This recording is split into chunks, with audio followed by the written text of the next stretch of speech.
apakah ketentuan hukum yang dibawa Belanda yang ke Indonesia ini apakah masih relevan dengan ketentuan seharusnya hukum pidana yang berlaku di Indonesia? Kalau membantu mungkin hukumannya lebih ringan lah dibanding dengan pelaku.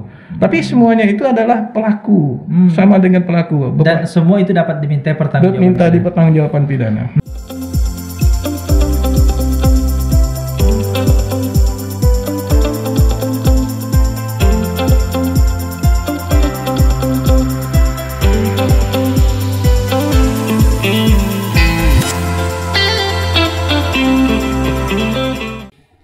Assalamualaikum warahmatullahi wabarakatuh. Salam Perenia warahmatullahi wabarakatuh. Kembali lagi bersama kita hari ini, dan di tengah-tengah kita semua telah hadir narasumber kita yang beliau kesehariannya ini banyak membimbing mahasiswa. Bahkan saya tahu betul beliau ini dalam membimbing mahasiswa ini sangat maksimal ya. Bahkan ya banyak mahasiswa menyampaikan kepada saya, Pak, bahwa ketika dibimbing dengan sosok Dr. Aswandi SHMH, ini pendalaman teorinya sangat luar biasa. Nah, siapakah beliau? Hari ini kita bersama dengan Bapak Dr. Aswandi SHMH. Terima kasih Pak atas kehadiran Bapak. Beliau ini adalah pakar hukum pidana Fakultas Hukum Universitas Tanjung Pura, dan beliau sudah sering diundang untuk dimintai pandangan ahli ya. Dan sedikit berkenaan dengan beliau, beliau ini S1 di Fakultas Hukum Universitas Tanjung Pura. Kemudian S2 beliau di Universitas Diponegoro, kemudian S3 di Universitas Diponegoro, dan sekarang beliau diamanahkan sebagai Ketua Konsentrasi Hukum Pidana di program Magister Fakultas Hukum Universitas Tanjung Pura. Jadi berkenaan dengan pidana, teori-teori pidana, konsep-konsep pemidanaan, tidak salah nih. Hari ini kita akan banyak berbicara berkenaan dengan bagaimana sih hukum pidana itu. Nah, tentu ini Pak, kita ini dalam kehidupan kita sehari-hari ini banyak kita melihat kehidupan kita sebagai masyarakat itu tidak terlepas dari persoalan-persoalan hukum pidana. Nah ini masyarakat kita ini perlu tahu nih, atau ingin tahu tentang apa sih sebenarnya hukum pidana itu, dan kenapa mesti ada hukum pidana. Mungkin bisa diberikan sedikit pencerahan Pak kepada para pemirsa kita, pemirsa perennial ini, untuk mengetahui apa sih hukum pidana itu. Silakan. Baik, terima kasih. Saya ucapkan kepada Pak Abu, Pak Abu Nawas, yang memberi kesempatan kepada saya ini. Hukum pidana memang merupakan bagian dari hukum-hukum yang lain yang ada, baik hukum perdata, hukum tata usaha negara, hukum administrasi, ya kan? Hukum bahwa hukum itu sebenarnya plural lah, ya kan? Ada hukum adat. Nah, kalau hukum pidana ini merupakan bagian dari hukum publik. Yaitu hukum yang mengatur kepentingan umum. Ya, mengatur kepentingan umum itu kalau dibandingkan dengan hukum yang lainnya, itu seperti hukum perdata, itu hukum privat. Hukum perdata itu hukum privat. Jadi pada prinsipnya di dalam pelaksanaan hukum di suatu negara itu ada dua Pak ya? Ada hukum yang bersifat publik dan hukum bersifat privat. Dan hukum yang bersifat privat. Kalau publik ini mengatur kepentingan umum itu tadi, termasuk salah satunya hukum pidana. Kalau hukum privat itu ya seperti bagian dari hukum perdata, yaitu mengatur tentang person. perorangan. Person to person. Perorangan. Iya, Ya, contohnya misalnya kalau pidana itu mengatur kepentingan umum ya seperti melanggar ketentuan hukum atau undang-undang yang dalam kepentingan umum, misalnya ya tindak pidana, contohnya yang konkret itu tindak pidana pencurian, penggelapan, penipuan dan sebagainya dalam kitab undang-undang hukum pidana. Jadi ketika perbuatan itu dilakukan bukan hanya merusak kepentingan orang yang dicuri itu korban itu, tapi kepentingan umum, menjadi bagian dari kepentingan umum. Karena dalam kepentingan hukum pidana itu kan ada kepentingan perorangan, kepentingan masyarakat, kepentingan negara. Nah, itu bagian dari hukum publik. Kalau melanggar apa itu semuanya diatur dalam kitab undang-undang hukum pidana, hukum pidana material namanya. Nah, jadi kalau kita melihat keberadaan hukum pidana di dalam suatu masyarakat itu berarti memang sebuah keharusan, Pak, ya? Iya. Karena tadi memang ada hal-hal tertentu yang sifatnya itu umum yang perlu dilindungi oleh negara. Jadi makanya kita harus bedakan antara hukum publik dan hukum perdata. Kalau hukum perdata itu kan mengatur kepentingan perorangan, privat. Jadi kepentingan privat ini hukum perdata ya contohnya misalnya yang diatur dalam hukum perdata, kita undang hukum dagang, ya kan?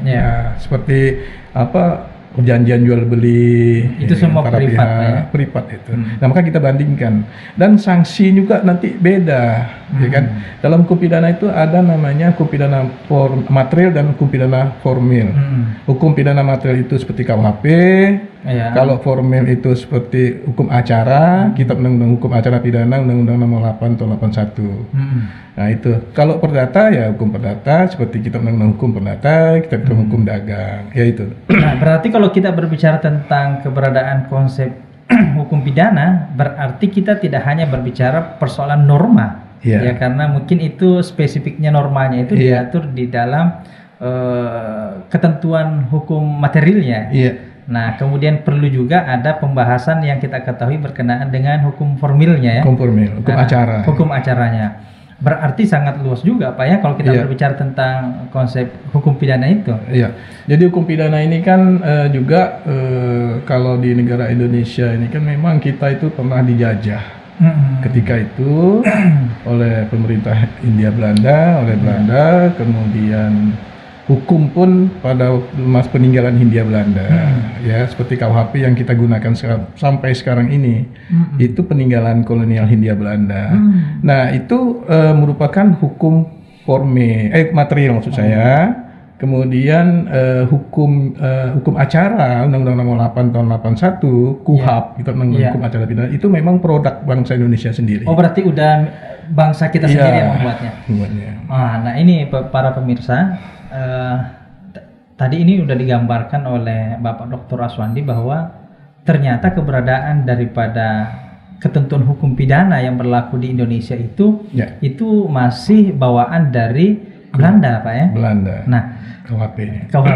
Berarti kita bisa mengetahui di sini bahwa apakah ketentuan hukum yang dibawa Belanda yang ke Indonesia ini apakah masih relevan dengan ketentuan seharusnya hukum pidana yang berlaku di Indonesia, atau bagaimana Bapak melihatnya ini? Iya, memang karena kita masih menggunakan produk kolonial Belanda, ya, KUHP itu memang sudah tidak sesuai lagi, ya sudah barang tentu tidak sesuai lagi dengan perkembangan pergaulan masyarakat Indonesia, pandangan hidup bangsa Indonesia. Karena KUHP ini kan ketika dibentuk itu pada tahun 1918. Ketika itu dibentuknya itu, ya kan? 1918. Sudah sangat lama, ya. Sangat lama. Berarti pola perilaku manusia pada saat itu sudah sangat jauh berbeda dengan sekarang ini. Apalagi ini kan hukum itu kan bukan hukum yang bersifat statis. Maksudnya bukan dinamis, melainkan statis. Hukum itu yang dibuat secara tertulis itu statis, Pak. Jadi nggak bisa mengikuti perkembangan zaman. Jadi undang-undang yang dibuat ketika itu belum tentu cocok dan tidak cocok dengan kondisi yang ada sekarang, dengan berbagai perkembangan masyarakat yang dipengaruhi ilmu pengetahuan, teknologi, dengan berbagai bidang, ekonomi, politik dan sebagainya, pergaulan masyarakat, adat istiadat yang ada masyarakat, banyak sekali. Berarti memang sudah seharusnya wajar lah Pak ya ketika pemerintah kita ini mencoba untuk merumuskan suatu rancangan undang-undang yang sesuai dengan kondisi saat ini dan kondisi budaya masyarakat kita pastinya. Dan di dalam rancangan Kitab Undang-Undang Hukum Pidana juga sudah ada, itu masih di DPR dalam pembahasan. Pada waktu itu saya masih ingat ketika saya masih di S2 Undip. Memang pada itu salah satu tim perancangnya itu adalah Profesor Muladi dan Profesor Barda Nawawi Arif. Beliau saya salah satunya, kemudian Profesor Saitapi juga, almarhum Pak ya. Almarhum. Kemudian rancangan ini sudah dibuat sejak tahun 1963. Nah, rancangan ketika itu. Rancangan pertama, Pak. Pertama, tahun 1963, kemudian dimulai pembahasan itu 1964. Nah, itu sampai berganti-ganti timnya itu. Bahkan sudah pada meninggal. Bahkan sudah meninggal. Ini yang menjadi sedikit juga permasalahan. Yang sekarang saja itu Pak Barda saja yang masih ada. Pak Buladi sudah almarhum, sudah meninggal, Pak Saitapi juga. Jadi waktu itu memang ada sesuai dengan prolegnas bahwa untuk diundangkannya sesuai dengan prolegnas itu untuk diundangkannya ketika itu KUHP, dan ternyata ada beberapa kali ditunda. KUHP, rancangan KUHP baru ini ditunda. Dulu itu ada namanya untuk lebih dahulu lebih mendahulukan undang-undang untuk di bidang politik lah. Itu terlebih dahulu untuk DPRD maksudnya itu lebih diutamakan daripada KUHP. KUHP ngalah. Oke. Nah, kemudian selanjutnya ada lagi ketika mau diundangkan mendapat perlawanan, mendapat kritik dari demo unjuk rasa dari masyarakat, termasuk mahasiswa, karena dianggap ada beberapa pasal yang kontroversial gitulah. Nah, ini juga sebenarnya mungkin apakah faktor ketidakpahaman karena kan yang dipermasalahkan itu hanya 1, 2, dan 3, tapi mengorbankan ratusan pasal yang lain yang baik itu. Betul. Misalnya ada 10 hal itu salah satunya misalnya mengenai ayam tetangga masuk tetangga lain kemudian dikasih sanksi, itu sanksi pidana. Nah, ini kan ada yang mempersoalkan itu memang. Masalah ini itu salah satunya, bahwa kalau di Indonesia ini kan terutama ada yang di daerah-daerah lah, bahwa yang katakanlah yang memelihara ayam gitu kan. Itu kalau kadang-kadang tidak tidak di kandang, tidak kontrol, lepas melalui tetangga. Miara kambing juga begitu. Biasa itu kan merusak tanaman. Nah, itu biasa terjadi konflik. Pertikaian itu berarti kita tidak bisa anggap sepele juga. Bisa terjadi pertikaian itu, konflik. Jadi itu kalau dibiarkan kan nggak bisa juga, kan? Nah, jadi untuk mengantisipasi oleh pembentuk undang-undang ketika itu pun menjadi dilarang lah, dikriminalisasi, kemudian dijatuhi pidana. Dan memang itu kan pidana itu kan memang kalau dilihat dibandingkan dengan sanksi yang lain memang lebih tajam hukum pidana itu, kan ibaratkan pisau lah. Betul. Nah, mungkin ada orang Pak yang bertanya, apa sih konsekuensi Pak kira-kira kalau misalnya di dalam suatu negara itu tidak mengatur tentang hukum pidana? Apakah itu bisa berdampak besar terhadap masyarakatnya atau bagaimana? Jadi gini, kalau menurut saya bahwa pidana itu mengikuti perkembangan zaman, sampai sekarang itu masih diperlukan. Ya, kalau dulu itu pidana itu masih bersifat seperti privat gitu. Jadi kalau si A membunuh si B, maka keluarga si B bisa menuntut dengan bunuh juga. Dengan kalau istilah sekarang itu main hakim sendiri bisa terjadi. Hukum rimba, Pak, hukum ya? rimba, ya kan? Siapa yang itulah nanti yang bertahan, Pak? Ya? Nah, jadi kalau dulu tuh ya misalnya zaman raja-raja aja dulu tuh. Zaman raja-raja pun apa yang dititahkan oleh raja, apa yang dikatakan oleh raja, aturan raja itu kan memang harus dituruti, ya kan? Tetapi raja ketika itu dan kebetulan hukum itu tidak tertulis, apa yang dikatakan oleh raja itu kan nanti hari ini mungkin besok dah beda lagi, tahun depan mungkin dah beda lagi. Jadi tidak ada kepastian. Nah, oleh karena itu harus ada kepastian. Maka inilah ada teori dalam KUHP kita tuh nullum delictum non sine praepalega peneli. Itu dari Van Feuerbach. Kemudian di dalam KUHP kita pasal 1 ayat 1 itu kata-kata itu ada bahasa Latin. Itulah yang asas legalitas. Ada legalitas, kepastian hukum itu. Nah, tadi kan Bapak ini udah menyinggung berkenaan dengan kedudukan Kitab Undang-Undang Hukum Pidana kita.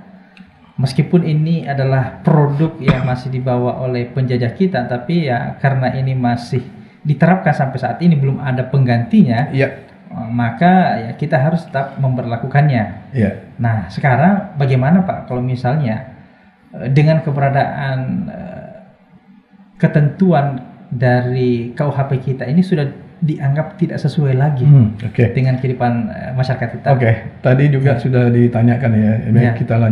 Saya lanjutkan bahwa ini memang hukum pidana itu diperlukan, ya kan. Nah, kemudian kalau yang berkaitan dengan Kitab Undang-Undang Hukum Pidana itu produk kolonial Hindia Belanda sudah barang itu tidak sesuai lagi.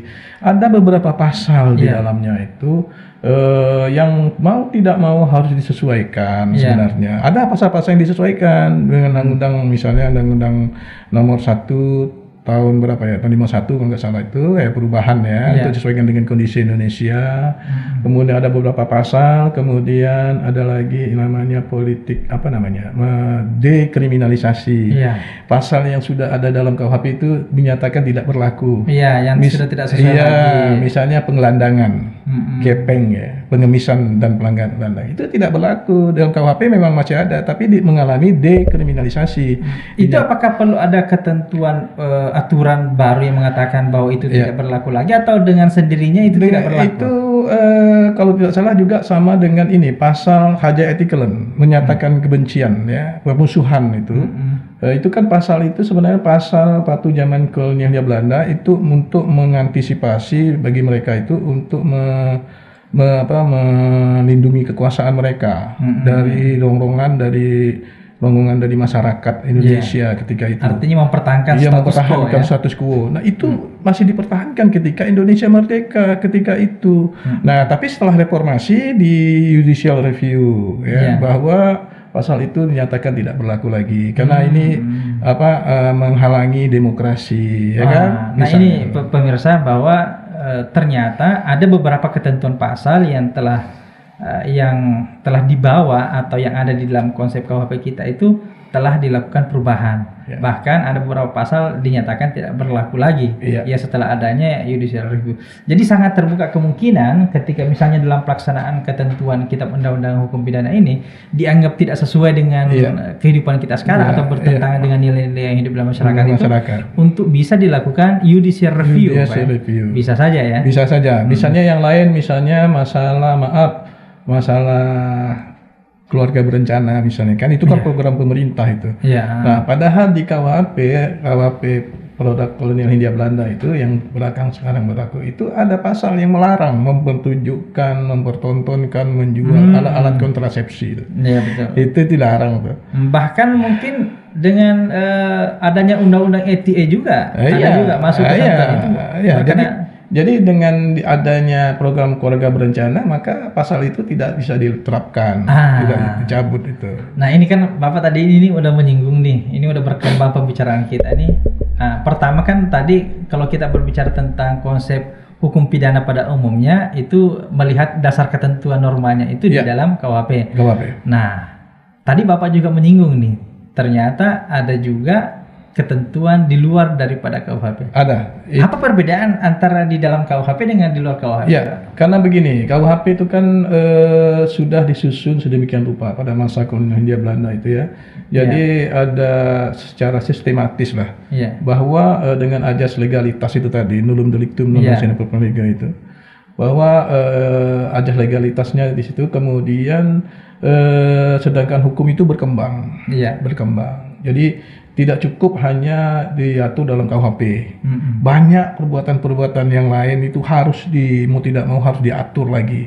Ya, oleh karena itu muncullah KUHP di luar KUHP atau disebut dengan undang-undang tindak pidana khusus. Nah, itu pun dasarnya itu ya dalam KUHP itu sendiri, karena KUHP itu kan ada 3 buku. Buku 1 tentang ketentuan umum, Allgemeine Befalingen. Buku 2 tentang kejahatan, Misdrijven. Yang ketiga tentang pelanggaran, Overtredingen. Ya, jadi dalam pasal-pasal itu itu tadi, jadi ada 2 delik itu, kejahatan dengan pelanggaran. Nah, hubungan antara KUHP dengan undang-undang di luar KUHP itu dasarnya ada pasal 103 KUHP. Pasal 103 yang menjadi dasar munculnya KUHP undang-undang di luar KUHP. Itu disebut juga dengan pasal jembatan lah, menghubungkan. Di mana dengan pasal itu kan disebutkan bahwa buku 1 itu berlaku bagi buku 2 dan buku 3. Ini sebelum kita lanjut ini Pak, menarik ini pembicaraannya. Nah, jadi tadi udah diungkapkan oleh Bapak Dr. Aswandi bahwa berkenaan dengan keberadaan hukum pidana di Indonesia itu sumber rujukan utamanya itu adalah KUHP. Nah, ternyata KUHP ini dibagi 3 buku. Ini perlu diketahui oleh para pemirsa nih. Kalau mungkin orang hukum ini udah biasa saja, tapi ya yang belum mengetahui tentang konsep hukum pidana itu, ini perlu kita maksimalkan pengetahuannya ini, Pak. Mumpung Bapak ini ada di sini. Nah, ada buku 1 pertama ini berkenaan dengan ketentuan umum. Nah, ada buku 2 tentang perbuatan yang dianggap sebagai kejahatan. Dan masuk kategori tidak pidana, dan ada pelanggaran. Nah, apa sih fungsi daripada ketentuan umum ini, Pak? Jadi ketentuan ini kan merupakan azas lah. Di dalamnya itu ada asas-asas. Asas itu sangat penting sekali. Asas itu adalah merupakan dasar atau pedoman di dalam menerapkan ketentuan hukum pidana. Baik di situ mengenai berlakunya hukum pidana itu, baik mengenai waktunya, tempusnya, itu kan ajas orangnya. Banyak ajas-ajas di situ. Misalnya ajas misalnya perbuatan pidana itu dilakukan lebih dari 1 orang, misalnya delneming. Jadi menentukan siapa-siapa pelakunya itu diambil dari asas itu. Jadi kalau pelakunya itu misalnya delneming kan di situ ada beberapa yang dinamakan pelaku. Pasal 55 KUHP itu kan. Plegen dan plegen with the predicate.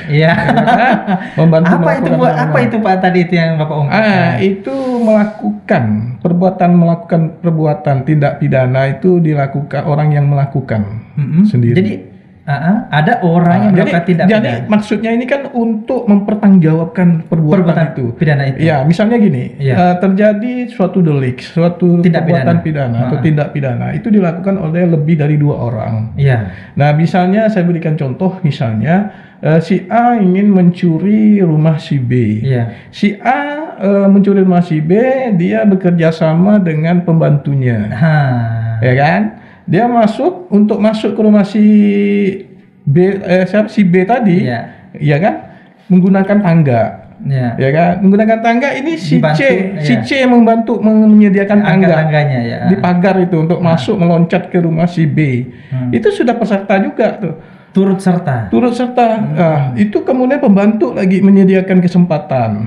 Nah, dia tahu uang tempat menyimpan uang kas milik bosnya itu dia tahu, sehingga dia beri kesempatan. Ketika bosnya pergi keluar rumah, dia memberitahu, jam sekian bosnya pergi, ya kan, dikunci rumahnya, pintu rumahnya dibuka ketika itu. Nah, itu kan memberi kesempatan. Jadi suatu peristiwa itu bisa terdapat beberapa pelaku. Jadi tidak mesti bahwa yang bisa diminta pertanggungjawaban pidana itu hanya orang yang melakukan pencurian itu. Jadi termasuk juga yang membantu itu. Itu dapat. Jadi masing-masing itu ada harus bertanggung jawab sesuai apa yang ia lakukan. Misalnya mereka kita kenal ada otaknya lah, orang di belakang layar. Aktor intelektual. Ini hukumannya lebih berat.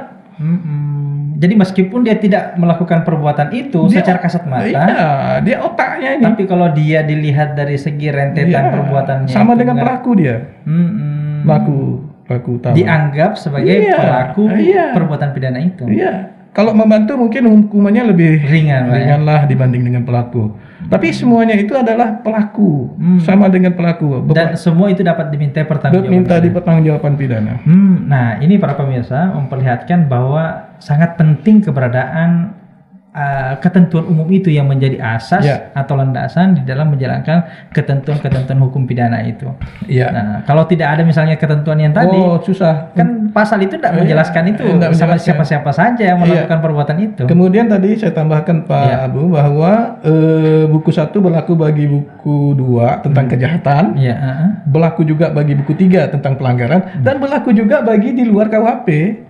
Sepanjang di luar KUHP itu tidak menyatakan lain. Artinya tidak ada hukum acara yang lain. Iya, artinya pada undang-undang yang khusus tadi tindak pidana di luar KUHP itu bisa menyimpang dari asas buku 1 berdasarkan pasal 103 itu. Ketika ada aturan tersendirinya, Pak. Jadi undang-undang tindak pidana khusus itu bisa menyimpang dari tindak pidana KUHP itu sendiri.